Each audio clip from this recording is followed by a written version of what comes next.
The Ross Ice Shelf is the largest ice shelf of Antarctica. It is several hundred meters thick. The current estimate of its area is about 182,000 square miles, making it roughly the size of France. The shelf has served as an important gateway for explorations of the Antarctic interior, including those carried out by many of the most famous expeditions. As the idiom goes, the visible part of the Ross Ice Shelf is just the tip of the iceberg. Though it rises 50 meters above the surface of the water, the vast majority lies below the ocean's waves. Just as the rest of Antarctica is melting, the Ross Ice Shelf is slowly dissolving into the water. But it is a common misconception that the ice shelf itself leads to rising tides. Melting of these ice shelves has no direct effect on global sea levels, since the ice is already at equilibrium with the surrounding water. But the ice shelves greatly slow the flow of glaciers on the continent that would otherwise slide faster into the ocean, causing water levels to rise. If it continues at its current rate, the Ross Ice Shelf could cause water levels to rise as much as 38 feet.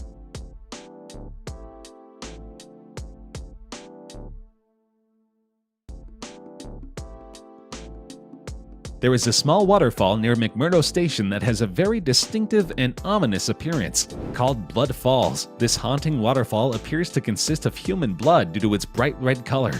For years, researchers strayed away from these falls, believing that they were bad luck. But in recent years, they were able to explain this strange phenomenon. Imaging from underneath the glacier helped solve the mystery, revealing a complex network of subglacial rivers and a subglacial lake, all filled with brine high in iron, giving the falls its reddish tint. The research team calculates that the brine water takes approximately 1.5 million years to finally reach the Blood Falls, as it makes its way through fissures and channels in the glacier. Perhaps most amazingly, this unique ecosystem is home to a community of microbes, which has been present for more than 2 million years, proving that life can exist in the most extreme locations.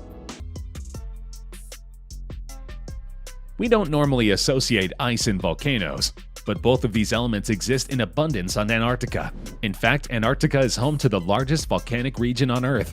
It is home to at least 91 different volcanoes, most of which are deep below the vast ice sheet, with the highest as tall as the Eiger, which stands at almost 4,000 meters in Switzerland. There have been no eruptions in Antarctica for more than 2,000 years, but by some measurements, the region is overdue. Measuring volcanism in Antarctica is problematic, as the traditional means of assessing volcanoes, heat and smoke, are difficult to assess in sources buried deep below the ice, and the activity of this range could have worrying consequences. If one of these volcanoes were to erupt, it could further destabilize West Antarctica's ice sheets, said glacier expert Robert Bingham. Of the many volcanoes that protrude above the surface, the most active is Mount Erebus, which stands at about 12,400 feet above sea level. It is located in the Ross Dependency on Ross Island, which is also home to 3 inactive volcanoes: Mount Terror, Mount Bird, and Mount Terra Nova. The volcano has been active since about 1.3 million years ago. Though the South Pole is notoriously inhospitable, it was the site of at least one burgeoning romance. Back in 2014, an American scientist was working at the McMurdo Station and thought he would get on Tinder to pass the time. He had used the app with limited success back in the States and thought it would be novel to find a date in the frozen tundra of the South Pole. At first, no profiles showed up, but when he expanded the app's location radius, he found someone. Another researcher working at a deep field camp a 45-minute helicopter ride away from the base station. He swiped right, indicating his interest, and a few minutes later they matched. She was actually in her tent in the dry valleys when we matched, said the scientist, who asked not to be named out of concern that the government would revoke his internet privileges if anyone found out he was using precious broadband to look for hookups. She was quite literally camping in Antarctica, went on Tinder, and found me. It's mind-blowing. 3 years later, a news agency followed up with the researcher. He stated he had not set the record for the first hookup in Antarctica, but he hoped he would see the female researcher again. In the vast history of the Earth, many areas have undergone cataclysmic changes. Ocean floors often become deserts and vice versa, but would you believe that Antarctica was once home to a tropical climate? In fact, for most of the past 100 million years, the South Pole was a tropical paradise. It was a green, beautiful place, said Professor Jane Francis of Leeds University's School of Earth and Environment. Lots of furry mammals, including possums and beavers, lived there. The weather was tropical. It is only in the recent geological past that it got so cold. The study also underlined the extreme contrast between modern and past climate conditions in Antarctica, and the extent of global warming during periods of elevated carbon dioxide levels in the atmosphere. The exceptionally warm period 55 to 48 million years ago was the warmest era in the Earth's history during the past 70 million years. This is particularly important because it means the atmospheric carbon dioxide is trapped in the ice from this period. As the ice melts, it will release the carbon dioxide and create a feedback loop. If it continues unabated, this will result in a major climate shift with cataclysmic results. It's possible that Antarctica will return to a tropical state in the near future. Though it appears to be a frozen wasteland, Antarctica is actually home to plentiful natural resources. The vast majority of the continent is coated in thick ice, making exploration difficult, but the resources are present all the same. For example, 90% of the world's freshwater ice and 70% of the total freshwater is stored on Antarctica. To put that in perspective, if even a single ice sheet were to melt, the Earth's oceans would rise by a whopping 16 feet. At the moment, Antarctica is mostly a hub for scientific research, rather than commercial projects. But through recent exploration, it is believed to contain large mineral deposits, primarily copper.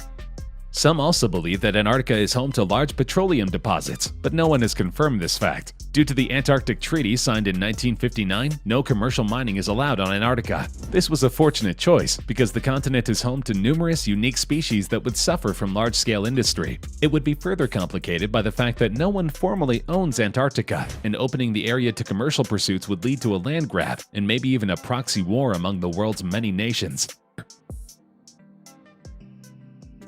In total, 11 babies have been born on Antarctica, and remarkably none of them died as infants. Antarctica therefore has the lowest infant mortality rate of any continent, at 0%. The first human born on the continent was Emilio Marcos Palma, who was born at Argentine Army's Esperanza base near the tip of the Antarctic Peninsula on January 7, 1978. His birth was not happenstance, however. At that time, Britain, Chile, and Argentina were competing to affirm the sovereignty of the icy island. One way for a government to demonstrate its commitment and assert an aura of authority was to populate the land with native-born citizens. So the Chilean dictator Augusto Pinochet airlifted a pregnant Chilean woman onto the barren landscape so she could give birth to a Chilean baby on Antarctic soil. The ensuing joke, apparently, was that Chileans were sending recently married couples to their own Antarctic base in order to claim the first baby both conceived and born in the territory. To this day, Chile is the only country with non-scientific settlements on the South Pole. The Latin American country has 2 full-time military outposts with populations in the low hundreds. In Antarctica, there is a pond so salty that it is impervious to freezing and remains liquid throughout the harsh Arctic winters. To make matters even stranger, scientists are clueless as to how the lake got there. However, seeing as Antarctica is as close as we can get to studying Mars without actually going to the red planet, scientists are keen to understand the water's mysterious origins. Don Juan Pond, as the body of water is called, almost never freezes due to its incredibly high salinity, which is wild because the region regularly reaches negative 100 degrees Celsius. With a salinity level of 33.8%, Don Juan Pond is the saltiest of the Antarctic lakes and the second saltiest body of water on Earth, behind the Gatail Pond in the deserts of Ethiopia. Understanding the pond's origins are not only important for Earth science, but could also expand our knowledge of extraterrestrial landscapes. In addition to the pond, the area also has dark surface streaks, indicative of the water's existence. These streaks are similar to those found on Mars, a suggestion of water on the red planet. And as any science fiction film has taught us, where there is water, there is life. Though most of the continent is coated in snow, there are parts of Antarctica that have been dubbed the driest place on Earth. An area called the Dry Valleys has seen no rain for nearly 2 million years. There is absolutely no precipitation in this region, and it makes up a 4,800 square kilometer region of almost no water, ice, or snow. Though there are technically some small water features, they have not had any net gain or loss of water in over 2 million years. The similarity between terrain and nature with Mars' surface has allowed NASA to conduct experiments. It became the perfect place to test the high slope ability of Viking spacecraft, but that pales in comparison to the Freeze Hills, which have not seen water in 14 million years. The next driest place in the world is the Atacama Desert in Chile and Peru. There are no glaciers that feed water to this area, and thus very little life can survive. Some weather stations in this region have not received rain for years, while another station reports an average of 1 millimeter per year. Scientists from Sweden found a fossilized cocoon in Antarctica containing the world's oldest sperm. The discovery of the fossilized sperm found inside the walls of a 50-million-year-old worm cocoon has been branded remarkable by scientists. The findings, published by the Royal Society in 2015, say that the specimen is the oldest animal sperm ever found. The prehistoric sex cells belong to a class of earthworms and leeches called Clitellata and date from 50 million years ago, in the early Eocene period, when the first horses, rhinos, and sheep emerged. The fossil was able to form and survive so long because the sperm became trapped in the jelly-like wall of the Clitellata cocoon before it hardened. In a manner similar to bugs becoming trapped in amber, the creature was then fossilized and preserved over millions of years. Spermatozoa, being very transient and delicate, are hardly ever preserved in the fossil record, said the lead author of the study. The ancient worm is thought to have secreted the cocoon while mating. Egg and sperm would then be released into the cocoon and protected by surrounding material. The cocoon finally being sealed, it would take several hours for the surrounding material to harden. Biological materials would then become trapped in this wall. Researchers suggest that this is how the sperm fossil was able to form and be preserved for millions of years.